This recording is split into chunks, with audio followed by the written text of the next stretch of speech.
Hello, ladies and gentlemen, and welcome back to the channel. And today I'm going to go my review of Starrcade 1990. Starting off the evening, and go to our first match of the night. It is Z-Man versus Bobby Eaton. I thought this was an okay opening matchup for Starrcade 1990. Back and forth matchup between the Z-Man and Bobby Eaton, with Eaton keeping the pace of the match. Eaton lands a devastating bulldog off the top rope on Z-Man. Eaton then hits a leg drop off the top rope as well. Eaton then hits a neck breaker on the Z-Man, and then Eaton ultimately hits a roll-up on the Z-Man, pins him for the 3, and your winner of the match is Bobby Eaton. Hats off to Bobby Eaton for getting the win in this matchup. Moving on from that, we go into our next match of the night. It is Sergeant Kruger and Colonel DeClerc versus the Steiner Brothers in a Pat O'Connor Memorial Tag Team Tournament matchup. The match itself I thought was a good matchup.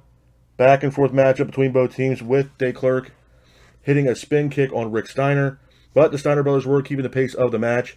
Scott ultimately hits a devastating Frankensteiner on DeClerc, pins him for the 3, and your winners of the match and moving on in the Pat O'Connor Memorial Tag Team Tournament are the Steiner brothers. Hats off to the Steiner brothers for getting the win in this matchup. Moving on from that, we go into our next match of the night. It's another Pat O'Connor Tag Team Tournament matchup. It is Norman Smiley and Chris Adams versus Conan and Rey Mysterio. The match itself was a really good matchup. Back and forth matchup between both teams, with Norman Smiley and Chris Adams keeping the pace of the match. Adams hits a super kick on Mysterio. Conan then hits a springboard arm drag on Norman, but Conan ultimately hits a roll-up, pins for the 3, and your winners of the match are Conan and Rey Mysterio.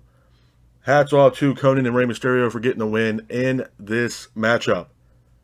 Moving on from that, we go into our next match of the night. It's another Pat O'Connor Tag Team Tournament matchup. It is Rip Morgan and Jack Victory versus the Great Muta and Mr. Saito. The match itself was a really good matchup. Back and forth matchup between both teams, with Muta and Saito keeping the pace of the match. Muta hits a handspring back elbow on Jack Victory. Muta ultimately hits a German suplex with a roll-up, pins for the 3, and your winners of the match and moving on in the Pat O'Connor Tag Team Memorial Tournament is Great Muta and Mr. Saito. Hats off to Great Muta and Mr. Saito for getting the win in this matchup. Moving on from that, we go into our next match of the night.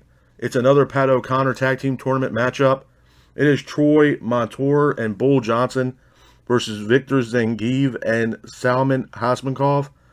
The match itself was an okay matchup. Back and forth matchup between both teams, with Zangief and Hasmankov keeping the pace of the match. Hasmankov ends up hitting a belly-to-belly suplex on Troy Montour, pins him for the 3, and your winners of the match are Victor Zangief and Salman Hasmankov. Hats off to Zangief and Salman for getting the win in this matchup. Moving on from that, we go into our next match of the night. It is Terry Taylor versus Michael Wall Street. The match itself was an okay matchup. Back and forth matchup between Taylor and Wall Street, with Taylor keeping the pace of the match. Wall Street hits a leg drop on Terry Taylor, and then Wall Street ultimately hits the finish on Terry Taylor, pins him for the 3, and your winner of the match is Michael Wall Street. Hats off to Michael Wall Street for getting the win in this matchup. Moving on from that, we go into our next match of the night. It is Motor City Madman and Big Cat versus the Skyscrapers. I thought this was a good matchup. Back and forth matchup between Motor City Madman, Big Cat, and the Skyscrapers, with the Skyscrapers keeping the pace of the match. Sid ultimately hits a powerbomb on Motor City Madman, pins him for the 3, and your winners of the match are the Skyscrapers. Hats off to the Skyscrapers for getting the win in this matchup. Moving on from that, we go into our next match of the night. It is Ricky Morton and Tommy Rich versus the Freebirds. I thought this was a good matchup. Back and forth matchup between both teams, with Ricky Morton and Tommy Rich keeping the pace of the match. Morton and Rich ultimately apply a figure 4 on the Freebirds.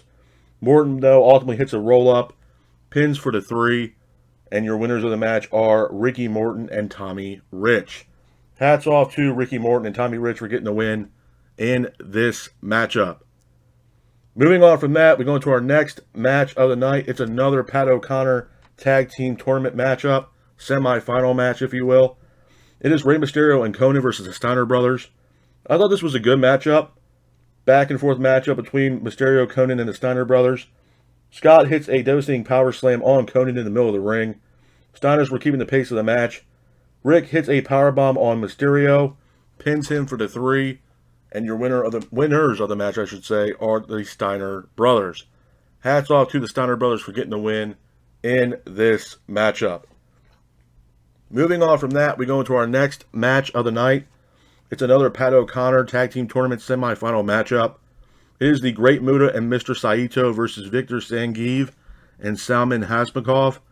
The match itself was an okay matchup. Back and forth matchup between both teams with Zangief and Salman keeping the pace of the match. Mr. Saito ultimately hits a German suplex on Zangief, pins him for the 3, and your winners of the match are the Great Muta and Mr. Saito. Hats off to the Great Muta and Mr. Saito for getting the win in this matchup. Moving on from that, we go into our next match of the night as well. It's for the NWA United States Heavyweight Championship. It is a Lariat matchup, Texas Lariat matchup.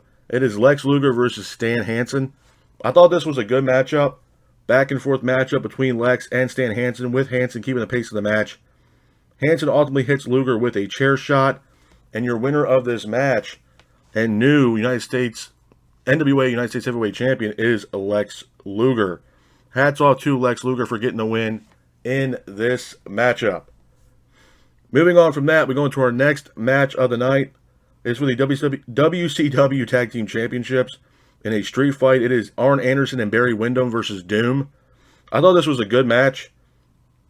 Back and forth matchup between Anderson and Windham and Doom. Doom was keeping the pace of this match, but this match ultimately ended in a no decision. Moving on from that, we go into our next match of the night. It is Great Muta and Mr. Saito versus the Steiner brothers in a Pat O'Connor Tag Team Tournament final matchup. The match itself was a really good match. Back and forth matchup between both teams with Muta and Saito keeping the pace of the match. Rick hits a sunset flip roll-up, pins for the 3, and your winners of the match are the Steiner brothers. Hats off to the Steiner brothers for getting the win in this matchup.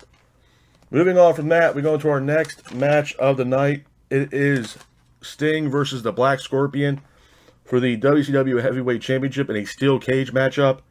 The match itself I thought was a good match. Back and forth matchup between Sting and the Black Scorpion, with Sting keeping the pace of the match. Sting hits a press slam on the Black Scorpion. Scorpion then gets up, hits a pile driver on Sting in the middle of the ring.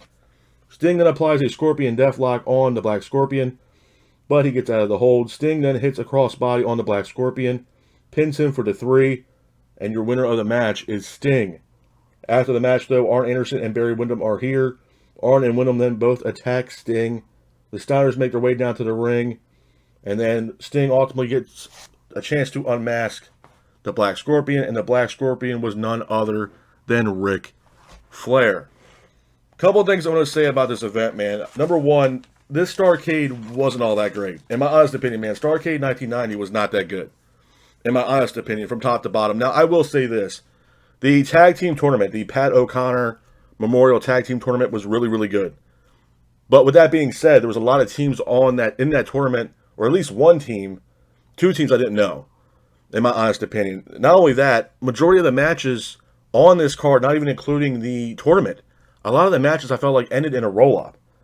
There was no concrete finish. There was no solid finisher to finish the matchup. A lot of these matches ended in a roll-up. I'm not a big fan of that, man. Not throughout the entire night. The other thing, too, about Starrcade 1990 is that there was 14 matches total for this Starrcade. Now, credit, maybe WCW Starrcade was their WrestleMania, and I've stated this in the past. Maybe Starrcade was WCW's WrestleMania. I don't know. But 14 matches is a whole hell of a lot of matches for one event, in my honest opinion. The match quality on here, man, it wasn't there. I feel like the quantity of matches, it just was very lacking. The Z-Man versus Bobby Eaton. I was never a big fan of Z-Man. I don't know why they were pushing Z-Man back in the day in WCW. I have no idea. I guess there's a reason why they call him Z-Man, because literally while you watch this guy wrestle, he will literally put you to sleep. Literally. It's a snooze fest, man. Every time I see the Z-Man step in the middle of the ring. The tag team tournament, it was solid. It was decent, but a lot of the tag team matches, like the matchups, the finishes were awful. One match ended in a belly to belly, and then suplex, and then the guy got the pin easily. I mean, it was like, what? And I was kind of confused on how the match ended too. I actually had to rewatch the match over just to see who won this matchup, because even the referee seemed like he didn't know what the hell he was even doing. And then just the match, like the way they booked this event, it was just very lackadaisical. And to me, honestly, the main thing about Starrcade 1990 was the tag team tournament. I mean, the whole tag team tournament was throughout the entire night until we got to the main event between Sting and the Black Scorpion, which the match wasn't bad, but anybody could tell it was Ric Flair. Anybody knew it was Ric Flair. Maybe not at that time, but it was definitely Ric Flair. The antics that he was doing, he was trying not to be like Ric Flair, but you can hear Ric Flair talk throughout the entire match under that mask. You knew it was Ric Flair. The knee drop, everything else, it was completely Ric Flair. And the best thing about the Black Scorpion, in my honest opinion, was the entrance. You know, you had, other wrestlers come out dressed as the Black Scorpion, and then you had this humongous looking, like, space dome, if you will, at the entrance ramp, where the stage meets the entrance ramp. And then you had a little bit of, like, some lights and stuff like that, and some smoke and stuff like that. And then this big old, like, space, like, dome thing came down to the ramp. And then we see the Black Scorpion. I mean, it was all right. It was cool, but Starrcade 1990 was definitely lackluster, man. It definitely was not the best Starrcade I've ever seen. And honestly, it might have been the worst Starrcade I've ever seen, in my honest opinion, man. One of them, because it was very lackluster. If I had to give Starrcade 1990 a solid rating from 1 out of 10, I'm probably giving it a solid 3.5, maybe 4 at best, man. But this is my review of Starrcade 1990. I hope you guys are out there staying safe. Be careful, and remember, stay classic. Peace.